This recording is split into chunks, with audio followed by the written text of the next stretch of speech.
today's guest of honor is Advocate Seema Sarnaik, practicing advocate in Mumbai High Court. I would like to give brief introduction of ma'am.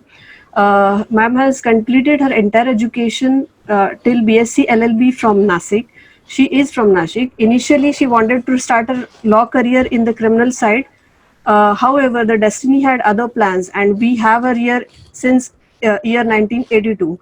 Ma'am has joined the reputed solicitors firm, Mrs. Praveen Mehta and Mitty, on the original side of Mumbai High Court, wherein she had received maximum exposure to property and personal law litigation on the civil side in High Court. After 4 years of her experience on the original side, she has joined the chambers of Advocate Padmakar Kamirkar, a renowned senior legal personality of Appellate Side High Court, wherein she had earned an experience of industrial and service law. And from the year since 1989, she is practicing independently in the Mumbai High Court and other courts. The major areas of ma'am's practice, which can be called as an expertise, are industrial, civil, family, matrimonial, and the property laws before Mumbai High Court.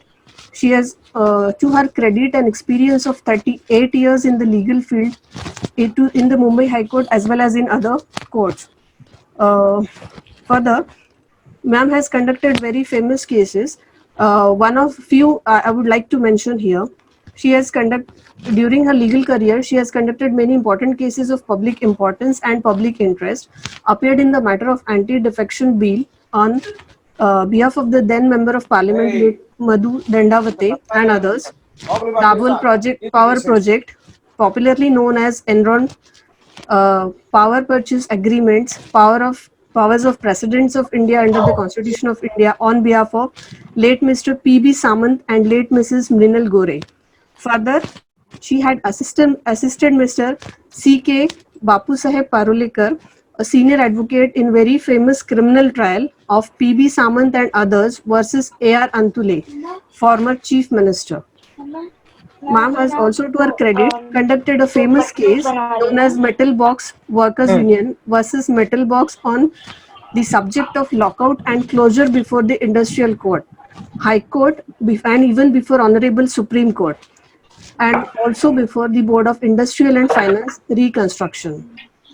Further, she had argued major legal issues of permanency of contract workers in writ petition of contract labor of Hindustan Aeronautics Limited, Nasik, before the Mumbai High Court. One of the major contributions in labor law field is the successful decision in writ petition for forest workers who were denied the benefits of absorption and permanency in the employment of forest department. The case, which is popularly known as Van Kamgar case, wherein Kondare versus State of Maharashtra is the case. The submissions made on behalf of the workers were accepted by all the courts, including and the same were confirmed by the Honorable Supreme Court of India. She had also working as a senior mediator in the family law, promoting alternate dispute resolution system. She is recognized as a senior mediator by the Honorable Mumbai High Court. She had worked as a senior trustee of the prestigious Kirtila Law Library, Mumbai High Court. She had contributed to and participated in programs for development of young lady advocates practicing in Mumbai High Court. She is very active member of Maharashtra Women Lawyers Association and major contributory in all the activities of All India Women Lawyers Federation. Ma'am has also experienced an integral part of organizing various lawyers conferences like State Young Lawyers Conferences, Mumbai National Summit 2006, Bar Leaders Meet 2008 in Mumbai, and also she has conducted various programs of Advocates Association of Western India. In recognition of the contribution to the legal field and fraternity, ma'am was felicitated and awarded Woman Achiever Award of 2019 by the Advocates Association of Western India in the year 2019 on the occasion of a World Women's Day for having excelled in the legal profession. She is definitely a North Star for all the lady advocates in Mumbai High Court. Now I request Advocate Seema Sarnaik ma'am to address today's topic of webinar, that is use and misuse of Domestic Violence Act. Over to you, ma'am. Okay. Yeah. Thanks, Anita. And I'm grateful to the Prera Bar Association of Bombay and Pune, who has conducted this webinars. Thankful to the president, Harshad Barbade, who has, I think, as a matter of right, has called me, because I know him since his inception in the law, who was with Mr. Senior Advocate Turpure. I'm grateful to Anil D'Souza, Ashwin Shah, Treasurer, Anita, who has just introduced me, Ketan, who is the backbone of this webinar by conducting all the webinars very successfully, and Nilesh Borate, the President of Pune Association. Today, when I talked with her, when Harshad called me some days back, twice I was scheduled to have a meeting, then the courts were to open. But I think that my speaking now, actually meeting you at least on the webinar, on the internet, the course should start functioning physically. That is, I take it as one of a good omen. Harshad told me to speak on domestic violence as on the point of use and misuse of domestic violence, because initially I had spoken to the students of the Nasik Law College, and only I was second my talk on domestic violence, and usually the domestic violence is on the topic of use of domestic violence as far as how it is helpful to the woman. Basically, the Domestic Violence Act, if you are all practicing advocates, there are two things regarding the domestic violence, is how to get your grievance. Now, in domestic violence, this act was enacted in 2005.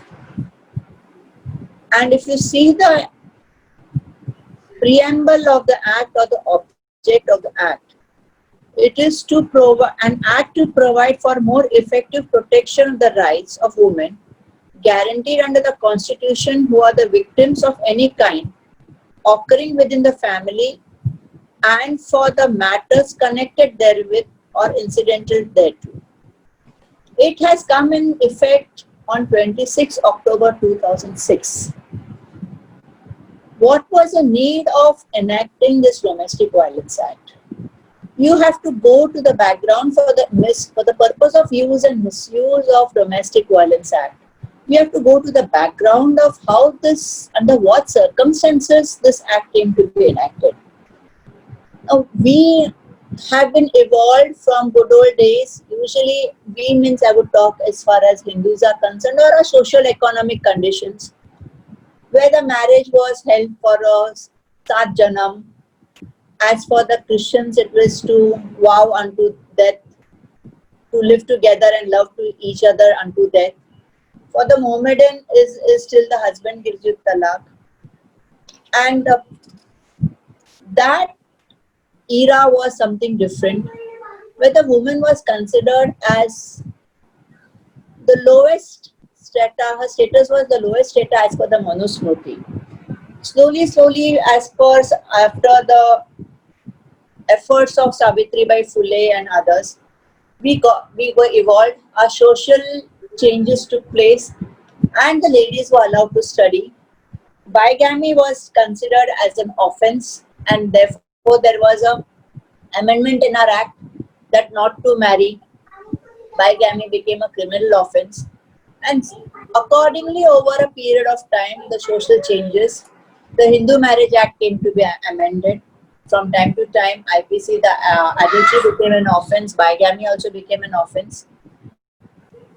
The women started working out, the women's slip came into existence, the women started demanding equality under Article 14, or equal work, equal pay. Now we have to understand what made this DV Act come into existence.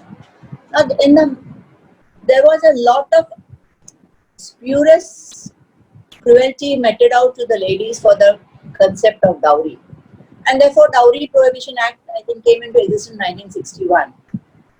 IPC came to be amended, 498A was inserted.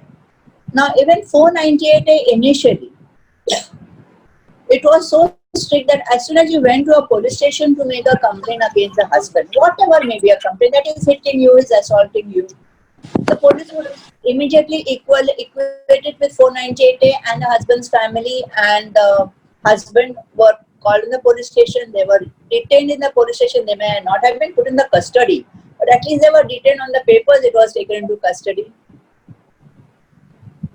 That arm or the sword of 498A was so sharp, but our basic concept of jurisprudence of saving the marriage, that marriage should be saved as much as possible. This is our Indian jurisprudence on marriage.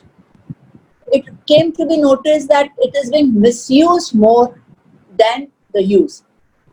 And it was like a threat to the husbands, and therefore 498A, there was guidelines by this Honorable Supreme Court that you're not supposed to arrest a person immediately and put him in the custody. You should call him to the police station, make inquiries. The anticipatory bail started being mounted, and therefore the teeth of the 498A were just the sharpness was removed and they were made blunt. In spite of all this, the violence continued against the woman. In spite of all the laws being amended, then came the most social acceptance of a man and woman staying together without entering a marriage, called as a live-in relationship. Now this acceptance, social acceptance of the society, and the woman who was made to suffer, because in marriage, and you marry for the public, it is celebrated with public, or it is a knowledge to the public. What is ultimately marriage? Marriage is ultimately a man and woman staying together, which is accepted by the public, where they can have sexual relationship for the procreation of children or otherwise, and other than that partner, those two people are not allowed to have sex with anybody else, and that is prohibited. This is over a period of social changes. Now, it was a taboo at olden days for a man and woman to stay together without a marriage, and when this taboo was removed and the social acceptance came, and it was still found that the lady was still continuing suffering, this act came into existence for the purpose of having a live-in relationship. Now, if I read the act, it is who is the agreed person who has been decided. The definition of the agreed person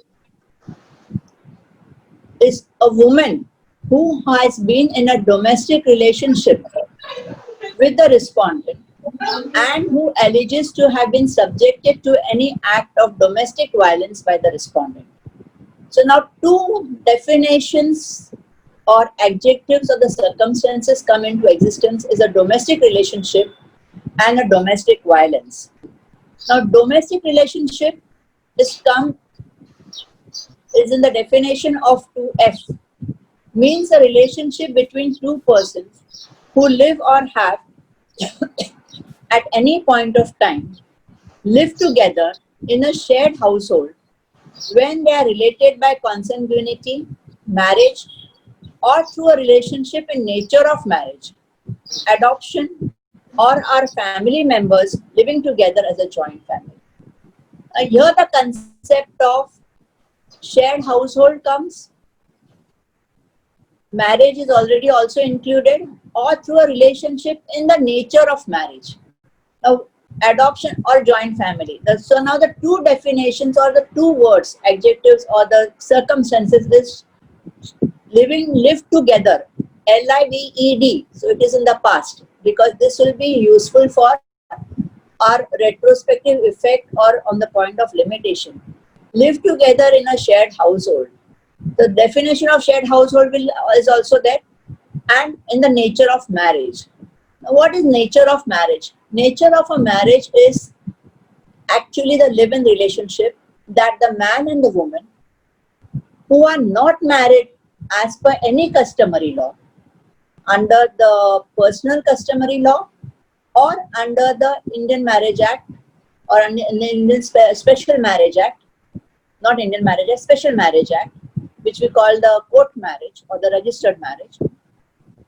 And that in the nature of marriage, the conditions that prescribed in those marriage conditions, how it will be a valid marriage, that those conditions have to be fulfilled. So, for example, two people have to be above 18 and 21. They have to be adult, they have to be sane, they have to give their consent. It cannot be by force and coercion. They should not have any spouse living. And therefore, whatever the conditions of a valid marriage are there, enacted in any personal laws or the Special Marriage Act, those conditions should apply to this relationship. And if they satisfy those tests, then that relationship in the nature of marriage is proved, and then that lady would be entitled to have the relief. Basically, I'm of the opinion, I'm talking simultaneously on the use and misuse because you are all practicing advocates, so I'll just develop the use and misuse. Basically, according to me and my opinion, this act was enacted for basically a live-in relationship. But the legislature, in their sense or in their wisdom, has included that they are related by consanguinity. That is through a common ancestor. So that is, the sister can also file a case. The mother can also approach under DV Act. Marriage, the wife can also come, or through a relationship in the nature of marriage. Adoption means that the adoptive child or are the family members living together as a joint family. Now, these are living together as a joint family. The use of this is, initially, under the personal laws for marriage, you could not make the father-in-law, the mother-in-law, the party respondents. It is only under 498A you could have made them. But in the DV Act, getting with this definition, living together as a joint family. So if the family consists of a husband, his parents, or his uncle or anything, the larger joint family, they can be included as party respondents because they can be made party and you can seek reliefs against this. Now, therefore, the campus or the area of seeking relief against the persons has largely extended by the legislature by enacting this act. They have thought it fit because the personal laws which were giving protection. Now, basically, what are the grievances of the woman? Is maintenance, harassment on the count of dowry or any other reason, maintenance, custody of the children. But by enacting this act, what are the domestic violence which is under Section 3? Under Section 3, the domestic violence, definition of domestic violence is harms or injures or endangers the health, safety, limb or well-being or mental, physical, aggrieved person, or tends to do and includes causing physical abuse, sex abuse, sexual abuse, verbal and emotional abuse, and economic abuse. All under the Hindu law or under any personal laws or the marriage laws, I would say, the word is cruelty. The definition of cruelty is not mentioned. And therefore, while dealing in divorce cases or even simplicity or maintenance matters under the Hindu Maintenance Adoption and Maintenance Act or under CRPC 125, the cruelty not being defined was a relative, and you had to take out from the jurisprudence, the socio-economic background of the parties.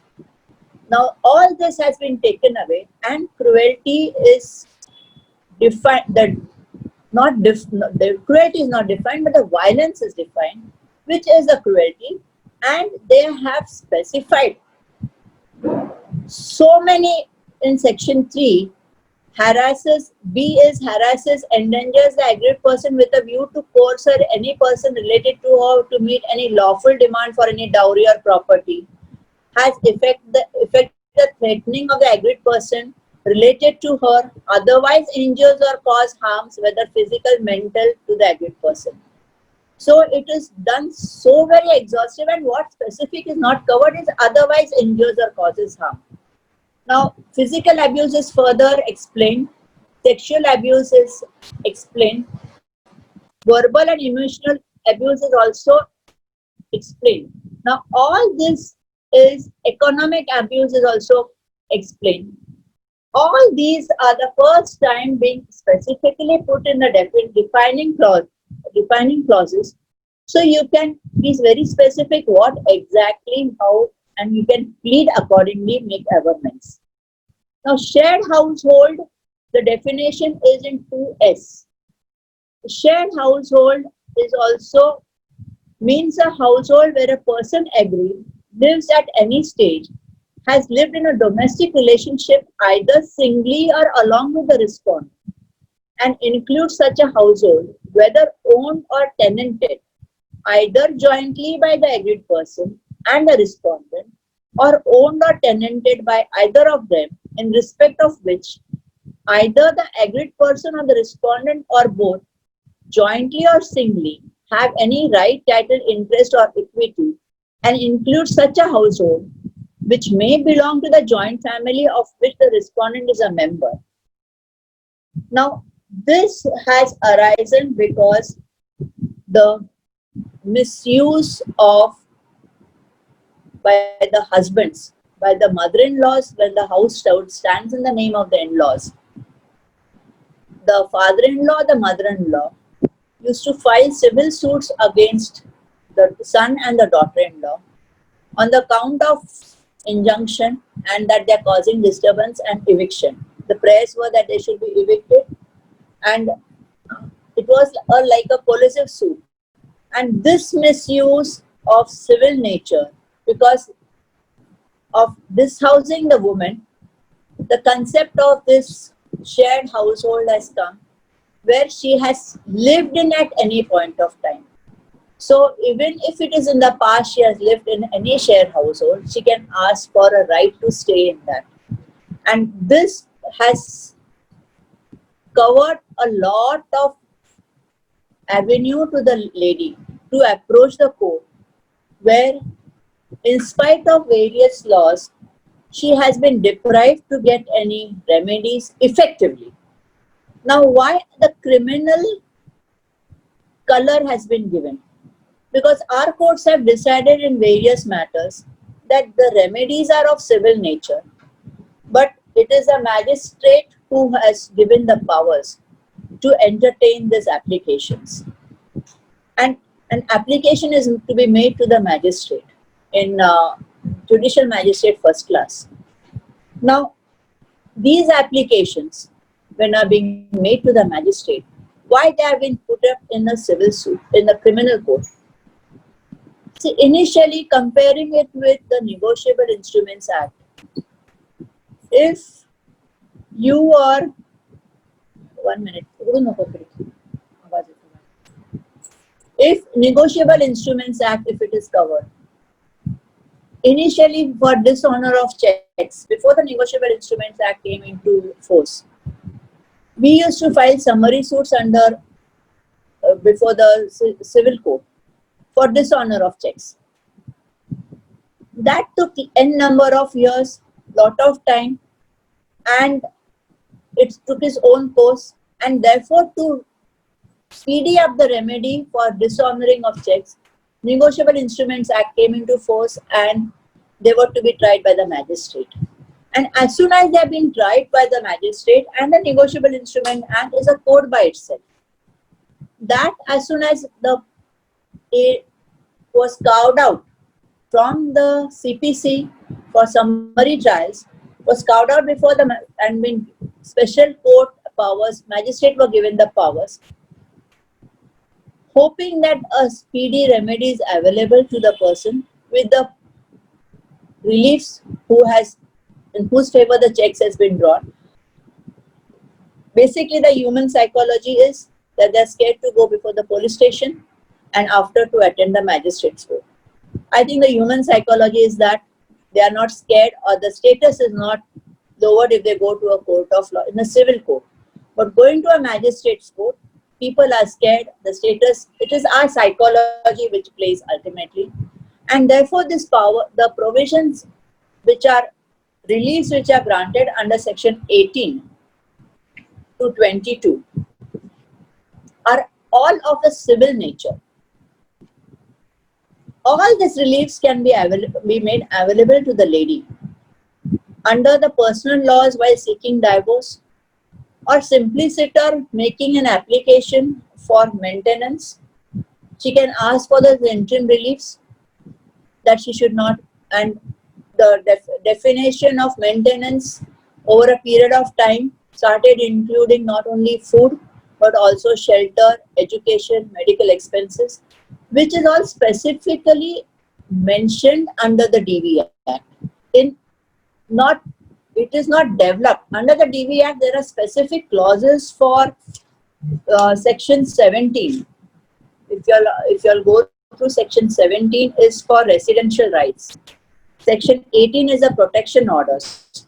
19 is the residence orders, which includes a Sridhan also. 20 is monetary relief.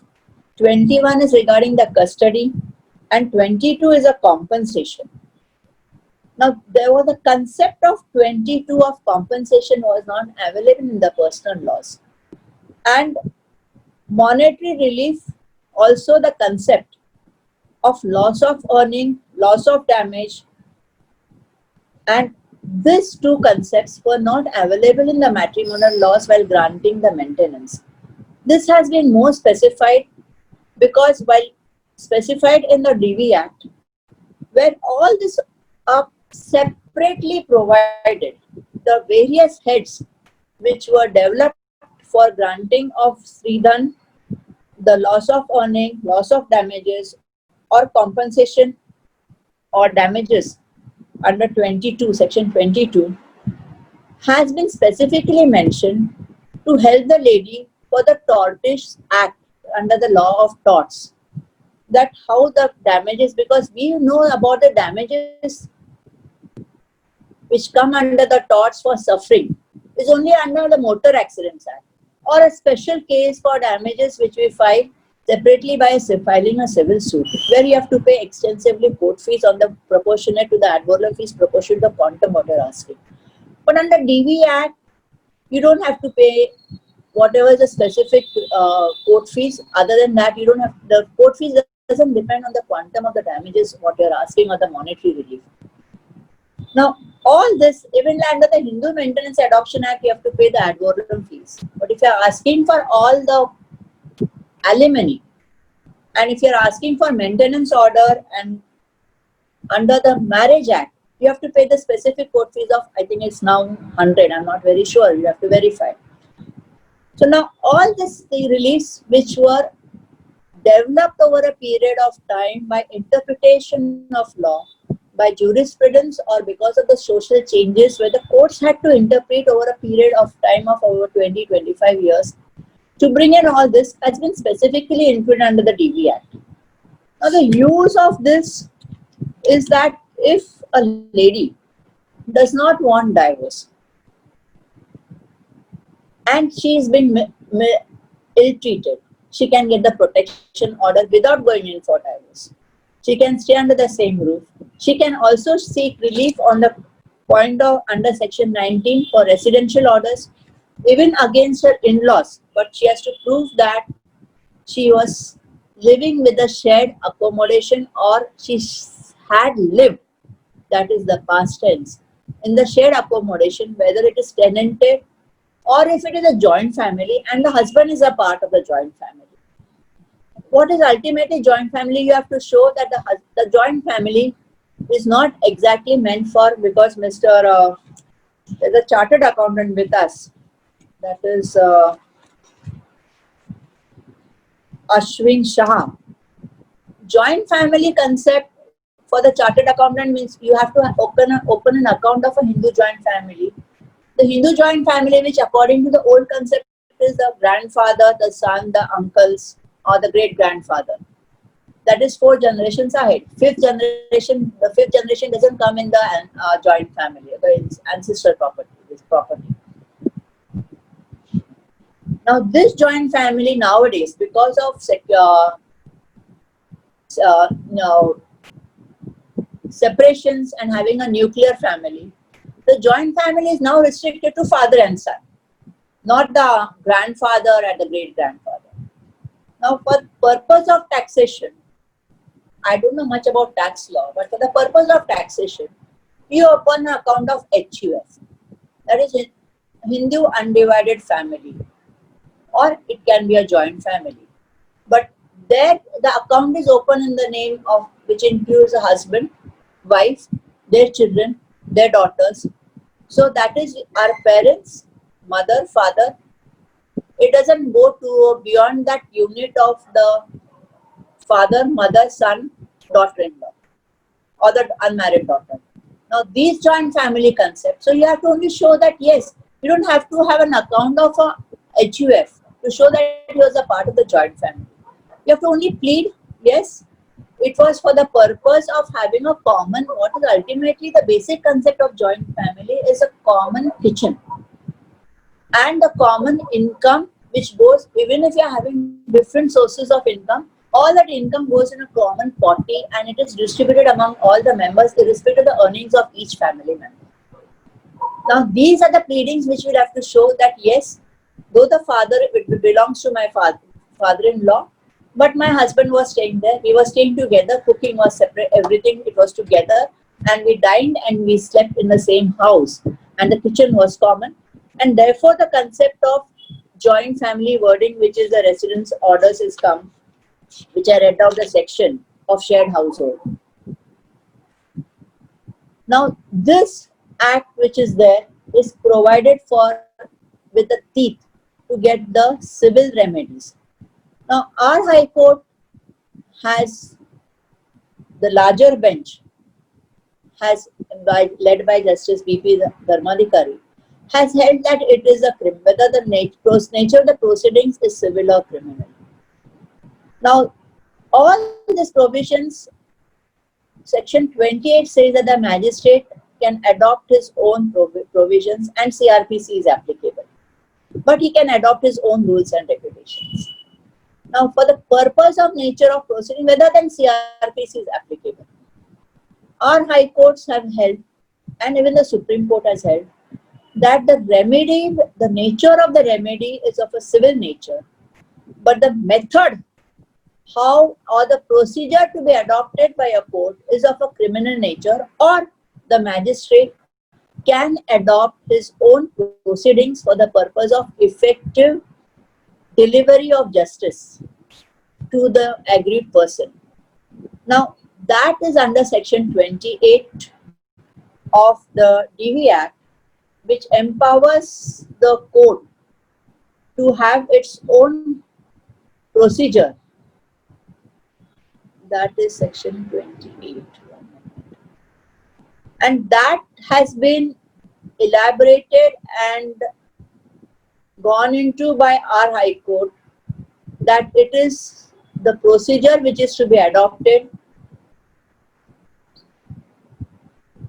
save as other Section 28(1), save as otherwise provided in this Act, all proceedings under Section 12, 18, 19, 21, 22 and 23 and offences under 31 shall be governed by the provisions of Code of Criminal Procedure. Nothing in subsection 1 shall prevent the court from laying down its own procedure for disposal of an application under Section 12 or under subsection 2 and 3 of 23. Section 23 deals with the ex parte orders. Now, this criminal procedure code, the applicability, whether they are criminal in nature or how, then if it is in criminal nature, two aspects came arising under CRPC, is the application of Section 482, that is the inherent powers of the High Court, where the court can entertain. That is 482 is basically, I'm basically a civil lawyer. So for me, 482 is equal to squashing. Or if revision is not available, then under 227 read with 482, you can challenge the order or the veracity of the order, the legality of the order. So basically for me, 482 is squashing. There arose a question whether 482 was applicable, whether our High Court had two different judgments and views. One was by Justice Oak saying that they are quasi criminal and basically it's of civil nature, so 482 is not applicable. Justice Supre, if I'm right, held that it is applicable and squashed the proceedings. The matter was referred to a larger bench of Justice Dharmadhikari, BP Dharmadhikari, and that was at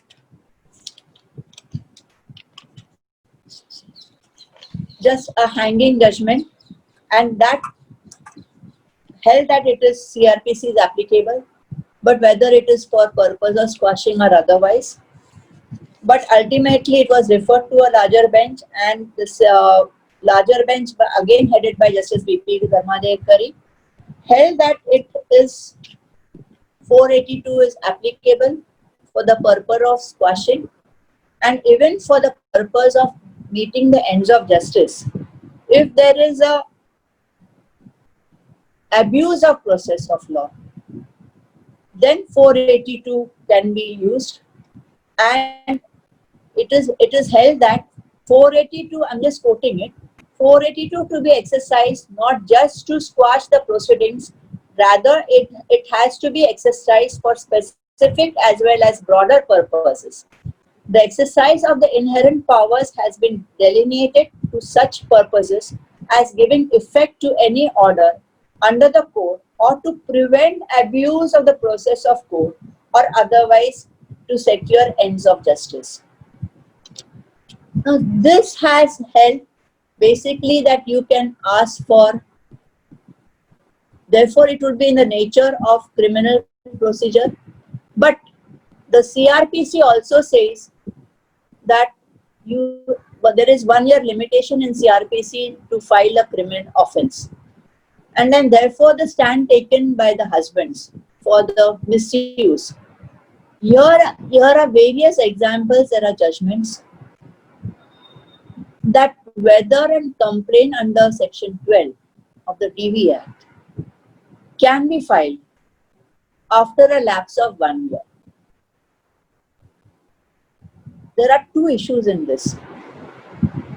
Complaints which were filed by the lady who was separated from the husband prior to 2005, that is after the enactment, that is 26, the Act is of 2005, but came into effect on 26/10/2006.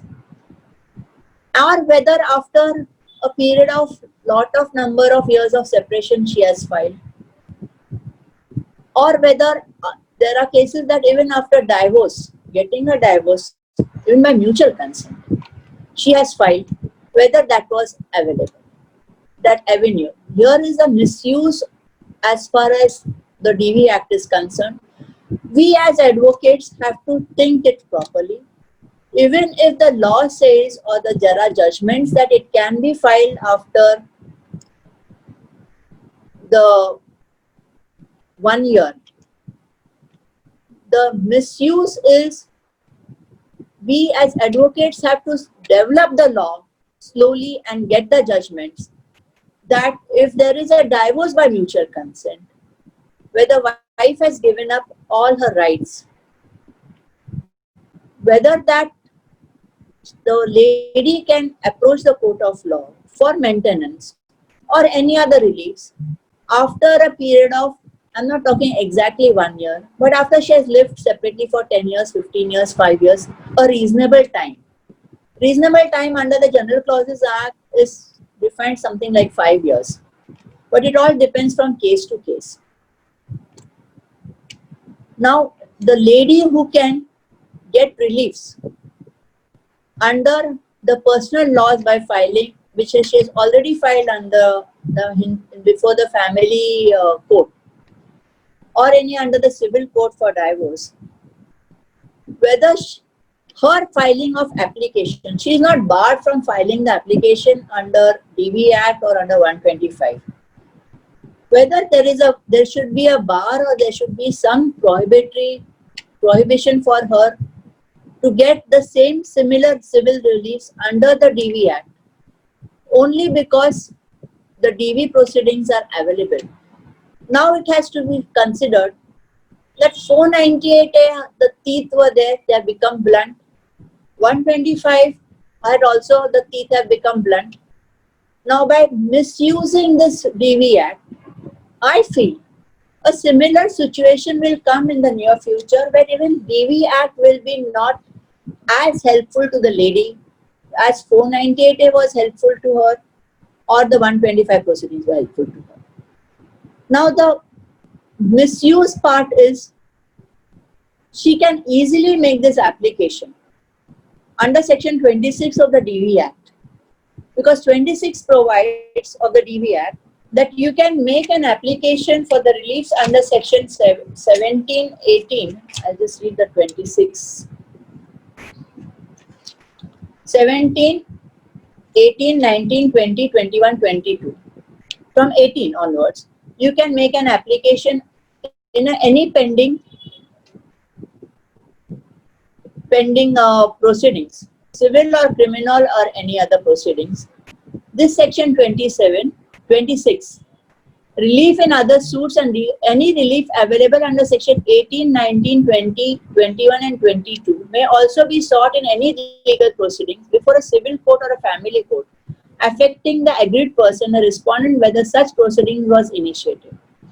Now, filing multiple proceedings in various courts, do we or does the jurisprudence, we curb or we avoid multiplicity of proceedings, and whether a lady should ask for these reliefs which are available to her from section 18 to 22 in any proceedings which are already initiated by her, or whether she should file a separate proceedings under section 12 before the DV Act and make the husband go even to the JMFC. Then comes the transfer of proceedings under 482, that all the proceedings should be clubbed together. It all depends, there are two contradictory judgments that they can be clubbed together. There are judges who say that they cannot be clubbed together. For squashing of proceedings also, the husband, there are judgments that he first approached to the court of the JMFC saying that it is not applicable to them, no cases made out. And therefore, the misuse is at rampant. The purpose in metropolitan cities, the purpose of saving or giving help, rendering help to the lady, is still, lady is being suffered in the rural areas. And I find the DV Act is more being misused when you apply to the DV court, to the JMFC, in spite of you can seek this release under the under any civil proceedings, whether they are in the or criminal proceedings, whether they are family court or the civil court. Misuse, this court has held that now the use of it, the psychological abuse, economical abuse, loss of salary, these are all particularly available to you under the DV Act. They can be propagated, they can be asked for relief, the relief can be asked for. Even in the family court proceedings where you have filed for divorce, you can make an application under section 26, read with section 18 to 22, and ask for the loss of salary, ask for compensation. You can even ask for custody, the monetary relief under 20, or the residential orders under 19. Now, in the entire DV Act, the offense is only for non-obeyance or disobeyance of the order under section 18. That is a protection order. That is section 31, that a criminal prosecution can be initiated. Now, section 31 and section 34 is a criminal prosecution against the protection officer, and 31 is against the respondent who has violated or not followed the orders. It's a penalty by the respondent, that is the husband. Now, this 31, breach of the protection order by the respondent, section 31(3) gives the powers to the magistrate, may also frame charges under section 498A of the IPC or any other provision of that code, or the Dowry Prohibition Act, if the facts disclose the commission on offense under those provisions. So under the DV Act, you can also have framing of the charges under 498A or under the Dowry Prohibition Act of 61. Now, this would help the lady to get everything, and but this can be done only under Section 31, that is the JMFC. That only if the protection order is violated, not other violation. Now, for the purpose of recovery of the orders of monetary reliefs, the judgments are that you can take recourse to 125 CRPC, similar provisions of 125(3) CRPC, which is for recovery of maintenance under 125 CRPC as levy in fines. 120, because 28(2) allows the JMFC to have their own procedure, and 28 says that it is a criminal procedure code, so therefore there is no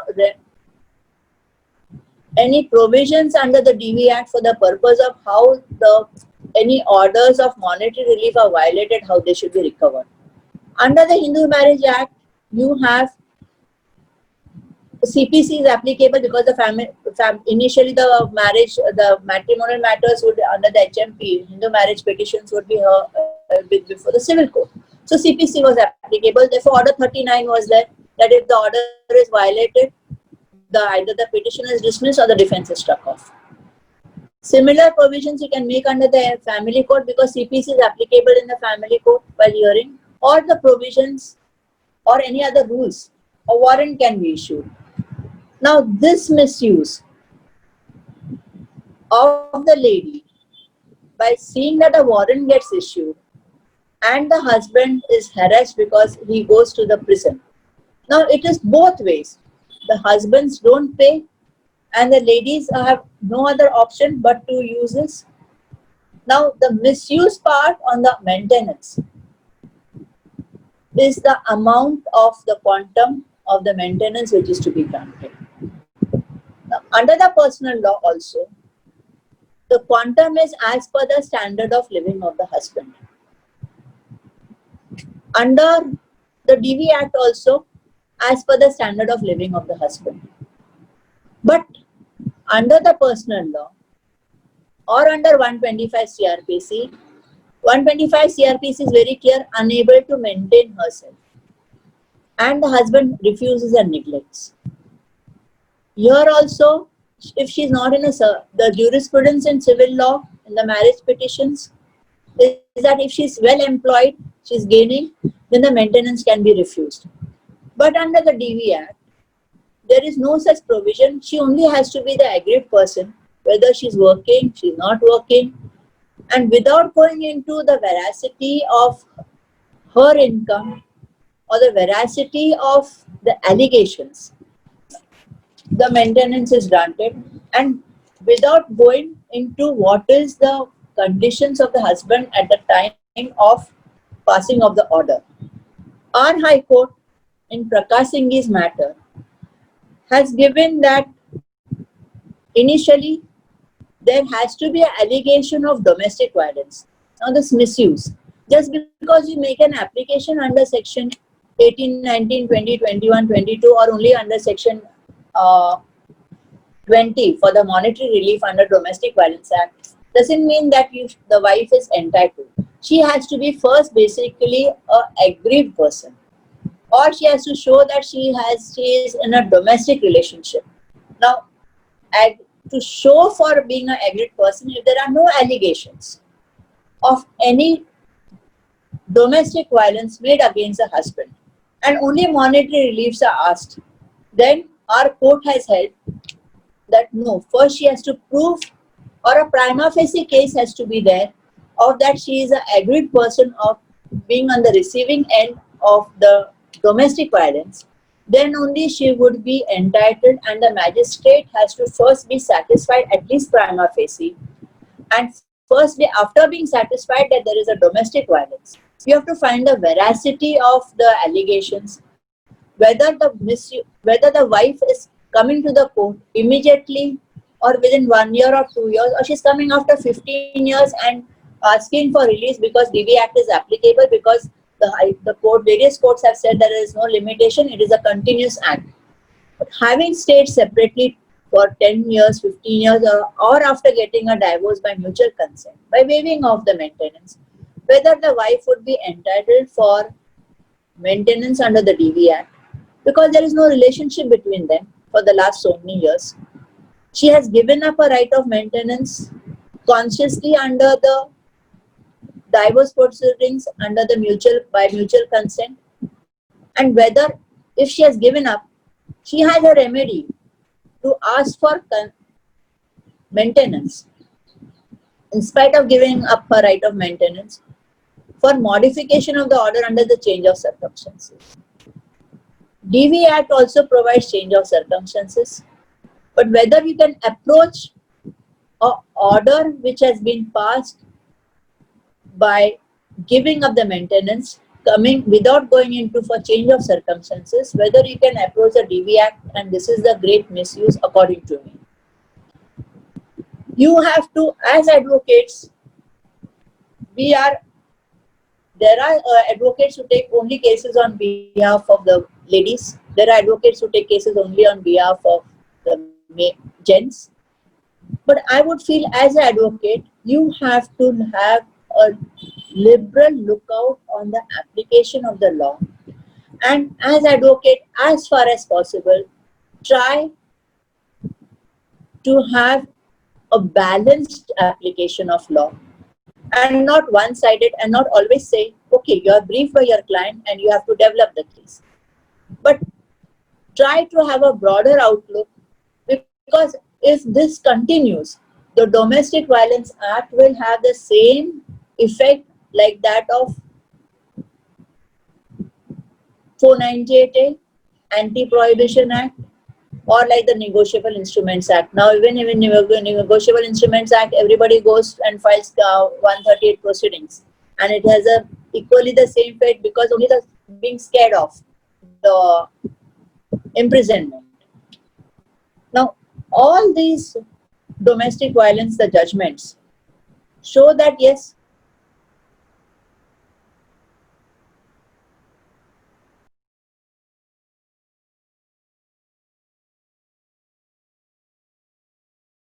CRPC is applicable, 482 is applicable.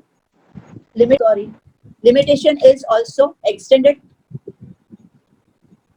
but the misuse, the limitation, because if it is a continuous cause of action and the wife is staying together, and then you can have in for the incidences 10 years ago, 15 years ago, if she's still continuing to stay together at least for a year before she files the application under DV Act. Therefore, I would suggest, as a jurisprudence or as a diligent advocate, we have to canvass and we have to develop the law as to regarding how the law can be best used to help the lady without nailing the man on the wall. Because if you continue to nail the man on the wall, nothing is going to help you. You put him behind the bars and you imprison him. You're not going to get any maintenance. But at the same time, you have to see that your male client comes with clean hands and doesn't become a pauper as soon as the litigation has been filed by the wife. Because 99.9% the husband becomes a pauper, the wife becomes a greedy, her wants are required. Asking for maintenance, you have to be able to differentiate between the needs and the wants. What are the wants and what are the needs? And it has to be proportionate to the income of the husband and the standard of living. Standard of living, whether now our high courts directly go to what is the amount of maintenance or the standard of living is directly proportionate to the income. I personally feel no, that cannot be the parameters to grant the amount of, decide the quantum of maintenance. You have to plead and show what was the standard of living of the husband in spite of having a high income. That yes, what type of clothes he used to wear, what type of partying they used to go, where they used to go for the restaurants, how many servants were in the house, where his family, other family kids go in which school, the locality where they stay, and where the other family members stay at the time when the cases are filed. Because there are advices given, or the litigants choose to stay in a proper condition to show that we don't have anything, we are staying here, and in a very remote place, we are staying in rental, so the entire family is staying in well palatial bungalows owned by them. Therefore, I was just suggesting that if the use and the misuse of the Domestic Violence Act is to be considered properly, let's not make blunt the teeth which has been provided for, otherwise the lady would continue to suffer. Now, we are now developing in personal law. If desertion is there, the wife, in Hindu Marriage Act, the maintenance is given under the section 24, section 25, the permanent alimony is given. Even if the cruelty is proved by the husband, the alimony is still given. But there are judgments now that if the husband proves a desertion, the alimony is not given. Now, we as advocates have to develop the law that if the husband in a given case proves a cruelty till the end, and it is upheld by the Supreme Court, whether the wife would be entitled to the maintenance for herself. I'm not talking about the children. That law, if it is to be developed in a similarly situated in DV Act, prima facie, if it is proved to be shown that there is no act of violence, only making statements should not suffice. It is discretionary on the magistrate to ask for the investigating report. I feel that it should be mandatory because if the husband is not heard, before passing any order, if the husband is heard, his word against the wife's word, because both are made on affidavits, then a report is necessary to find out the veracity of the statements of the lady and the man, that whose statement is more justifiable. Because ultimately they have to be proved. And if it is proved, until the proving, the lady has to be sustained herself, and therefore the amount of interim is given by way of interim release, which is well provided for in the Hindu Marriage Act or in the personal laws, and even under the DV Act under section 23. But if an independent investigating officer's report is there, that the parties are already divorced, they are not living together, then whether the court should interfere in a jurisprudence, whether the interim relief should be given. And if it is found that there is no violence committed at all, under the definition of the DV Act, then whether she would be entitled, and then whether the man would get, there is no provision in the DV Act for a man to get any relief. Then whether in the criminal jurisprudence is that man coming with unclean hands should not get the relief. Or the same thing lies in the civil jurisprudence also.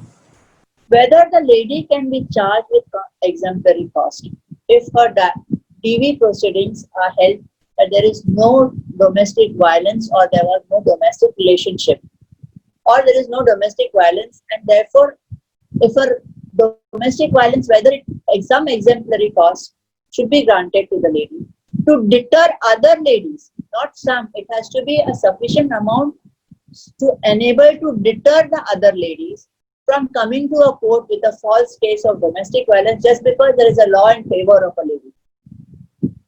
All these laws, and for the misuse, we as advocates, we have to propagate to also, because the constitutional validity of DV Act is upheld, we have to propagate and start developing the law which would help in future the misuse or the continuation of the misuse of the domestic violence. I personally feel that the requirement of domestic violence, if the lady is in a position to get the reliefs under the personal law, if a cases are filed, it is advisable that the lady should not approach the magistrate under section 12, but she can approach that court of law under section 26 to avoid multiplicity of proceedings, evidence, and the family court is empowered to hear all the reliefs which are available to her. So she should not be deprived of the various definitions of cruelties. The domestic violence, as mentioned, they are not mentioned as cruelties, are mentioned as domestic violence. So she should be at liberty to have a specific case of the violence which is given to her. She should be also at liberty to get the compensation. She should, for the by way of damages. She should be also at liberty to get the loss of salary, loss of earning, loss of property, which are otherwise not available to under the personal law for the divorce or even for the custody or for the under the Hindu Maintenance and Adoption Act. If these avenues are open to her in the cases filed by her in the civil court, there should be a deterrent to an application made under section 12 before the magistrate's court. Therefore, I feel we have to first develop a law that if the cases are filed by the lady in the civil court, whether an application under 12 should be entertained by the magistrate, because ultimately then there are applications by the husbands for clubbing the matters together. The entire effort of her going, and they are clubbed. 480 under 482, the DV Act is transferred to the family court because they say that the reliefs are the court has the powers under 26 to deal with this reliefs. Therefore, I would suggest it is for us to decide how not to misuse the DV Act and how to use the DV Act effectively for actually the ladies who have been aggrieved or who are not, the injustice is caused to them.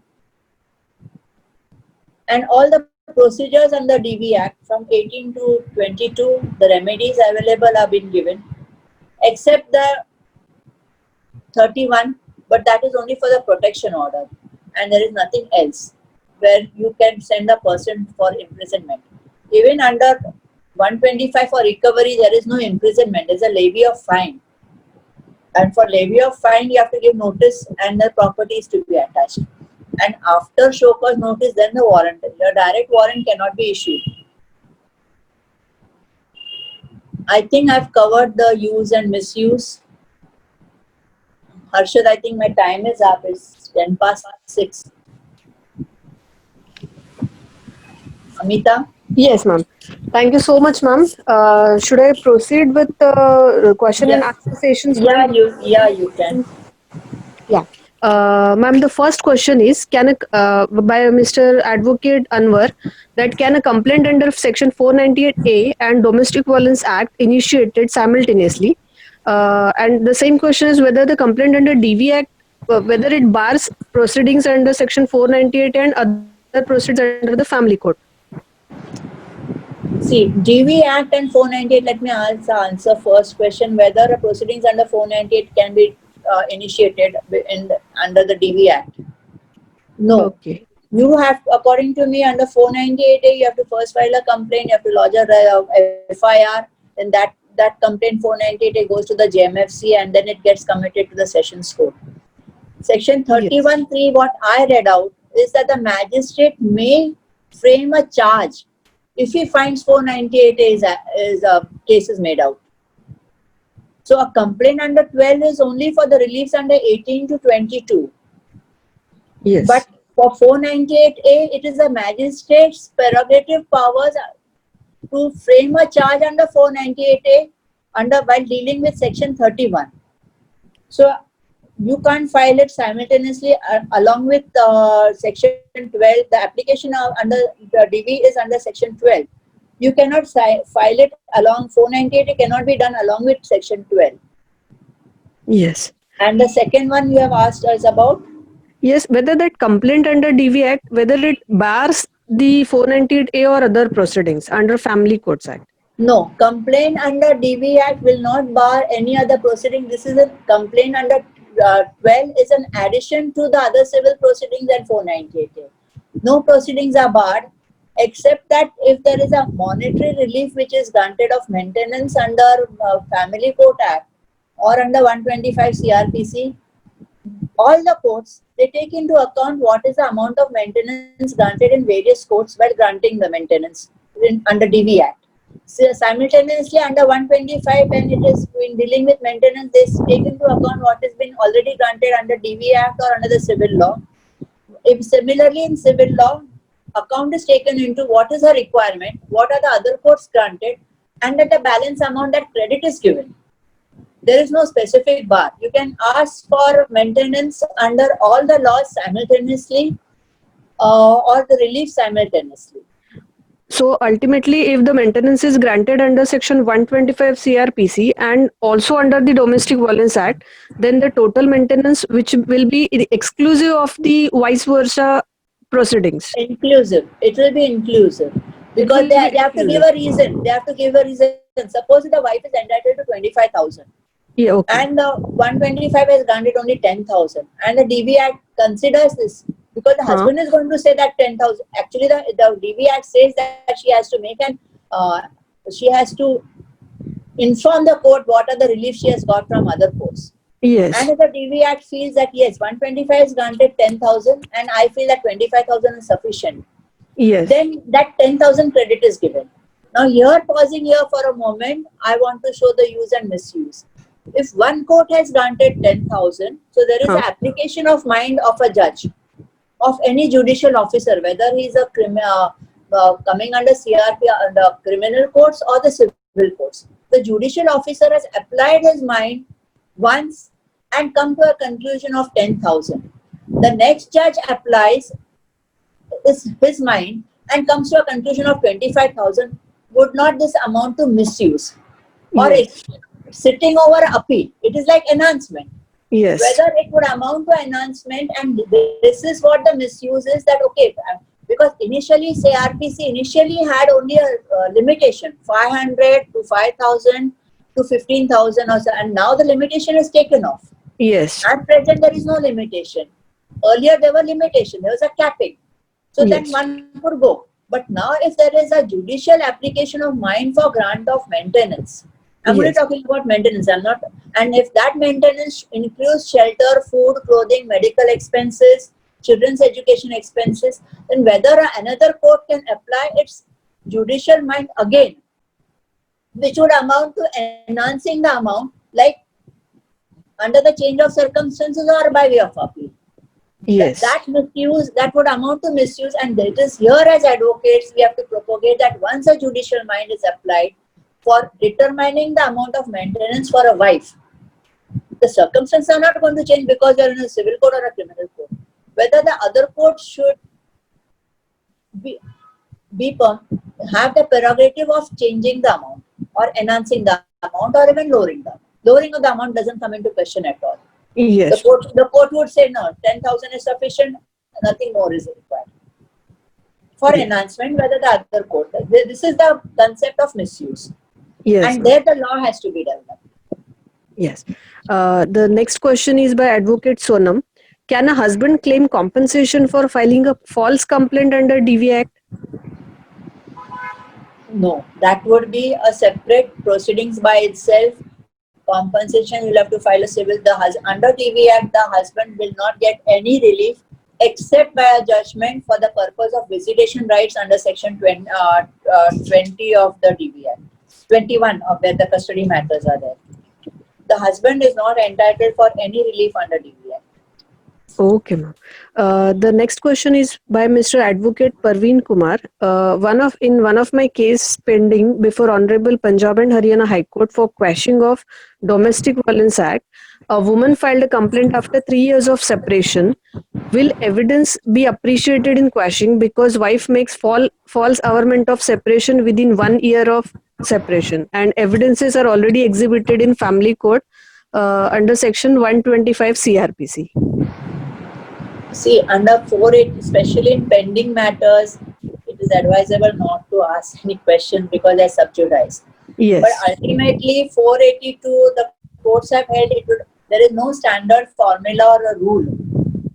In matrimonial matters, every case has its own. You can't has the ratio. You can only apply the ratio, and whatever is the evidence under 125, what is the actual evidence pleaded under the DV Act would be material. You are asking for squashing under DV Act. Yes. Whether you have in the pleadings, if you have relied upon the evidence of 125. And Uh, you have to show that there are no averments of domestic violence under the DV Act in the pleadings and averments of the complaint made. Because ultimately, for squashing, the contents of the complaint are important, not the proceedings what the defendant is going to or the respondent is going to rely upon by his evidence. yes.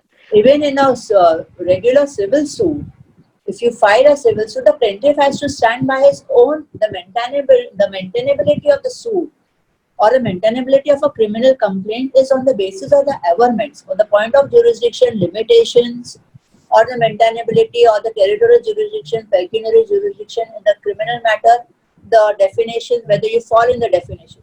So, what are the pleadings made in the DVR? Whether Yes. the evidence will help you not for the purpose of squashing that no case is made out, according to me. Okay, ma'am. Evidence under 125 will help you for the purpose how you cross-examine the wife under in the DV proceedings. Yes. In for the purpose of final hearing. I don't think for squashing, it all depends from case to case what are the pleadings in each case. Okay, ma'am. Then moving towards the next question, by Advocate Sana, whether after 5 years of separation, can wife file domestic violence proceedings as there is no domestic relation between husband and wife since 5 years? After 5 years, if After our courts 5 years now what are the separation, reliefs which she's claiming? must be maintenance. If it is maintenance, whether she's been deprived of maintenance, she's asked for maintenance, he was giving maintenance, he has stopped maintenance, because 125 there are judgments of our court that divorced wife can also file the 125 proceedings. Yes. That is a judgment. Till it is set aside, then that same principle would be applicable to even for DV. Now, if a divorced wife can file 125, a separated wife have, because she is still the aggrieved person and she has lived. The definition is the domestic violence lived together in the Live nature of together. marriage. Yes. And the 1 year, the limitation which is contemplated under CRPC of 1 year, that Huh. has been the judgments are there if it is a continuous cause of action. So the pleadings have to show that there is a continuous cause of action. Yes, ma'am. Then next question is by Mr. Sachin. Will a working wife earning handsomely to be will be eligible to get any interim maintenance? And wife has shown herself as a destitute woman under Section 23(1), and thus she has misled the honorable court. So even though she is earning, will she be entitled for maintenance? Now, if on the facts that she has shown that she is not earning, so you have to file a counter evidence or the affidavit that she is well qualified, not shown her income, and whether there was any economic abuse and what is the husband's income. The wife may be earning handsomely, but here the querist has not told what the husband is earning. Yes. So whether, That but that if she has is to be already done. capable of maintaining herself, even then she will be entitled. that that that is depends from case to case how much she has misled the court, and if there is a misleading of court or a fraud being abuse of process, abuse of law, and all these are to be considered. In my opinion, if the wife, therefore in domestic violence act there is nothing about that she is barred from asking. She can ask for everything under the DV Act, but irrespective of whether she's earning or not earning, therefore when she's shown that she's not earning, she must have claimed for loss of earning. She has to actually prove that there is a loss of earning. Okay. So even if earlier she was earning and now if she is not earning, then she can claim a maintenance from her husband. Yes, and therefore what I told about our High Court saying that at the time of passing the order, in a given case in High Court in Sangi's matter, our court Huh. held that at the time of the order, At the time of staying together, the husband was having lot of business. At the time of passing the order, if the husband is supposed to prove that he was declared insolvent, Huh. then you couldn't go on the footing that what was he earning when they were staying together. Yes. And wife did have her income, and therefore the court has to go into what is the earning of the wife and the husband, and whether there is an economic abuse. There has to be economic abuse, and her wants and her requirements, standard of living, so capacity of payment is also to be seen. Okay, ma'am. Then next question is by Mr. Raghav. Can a wife be asked to produce her salary details under Section 91 of CRPC when she played for interim maintenance under Section 23 of DV Act? She can be asked to produce a salary certificate because she has to prove, you have to prove her source of income. Okay. Then the next question is by Advocate Sandeep Sandeep. No complaints are entertained by ladies in a shared household setup other than a wife or a daughter-in-law under DV Act. I think, ma'am, the question, Please repeat the question. I'll repeat. Can a shared household be pleaded by a wife when the in-laws are sharing the house? Now, when the in-laws, the house stands in whose name? If it stands in the husband's name, then the in-laws are sharing. But if a Yes. house is standing in the in-laws' name and she has shared, Huh. now here the question is whether the in-laws are sharing. So that means the house doesn't stand in the in-laws' name. It stands in her husband's name or other than her. The house stands in whose name? Husband's name. Then the wife can claim the in-laws are sharing, the in-laws are staying there. But Yes. then for the purpose of protection order, for purpose of being harassment, she can make allegations against the in-laws because they're staying, the house is shared, whether standing in the in-laws name or the husband's name. Here the case is that the house is already standing in the husband's name. Okay, so she can claim that even though the Yes. in-laws are staying in that particular Because house. the house doesn't belong to the in-laws, it belongs to her husband. Husband, The right. concept of shared household is when it doesn't belong to the husband, it belongs to the in-laws. And the husband is a part of the family, or the wife stayed to, at some point of time she has stayed in that house, whether it is tenanted or otherwise also. Okay. So thank you so much, ma'am. Now I'll hand over to Advocate Anil sir. Welcome.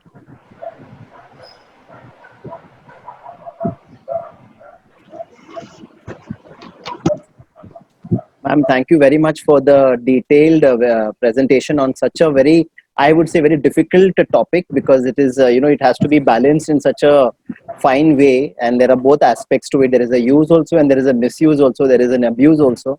So, and ma'am, you handled it extremely well. It is a very delicate fabric, and looking at the barrage of questions, you could make out the interest levels of the participants. Almost 85 to 90 people have logged in, and they were listening to you with rapt attention, including us. So the kind of questions that have come are extremely encouraging. And from on behalf of the RERA Bar Association of Mumbai and Pune, I sincerely thank you for taking the time out and sharing your pearls of wisdom with us, and enlightening us on such a very important topic.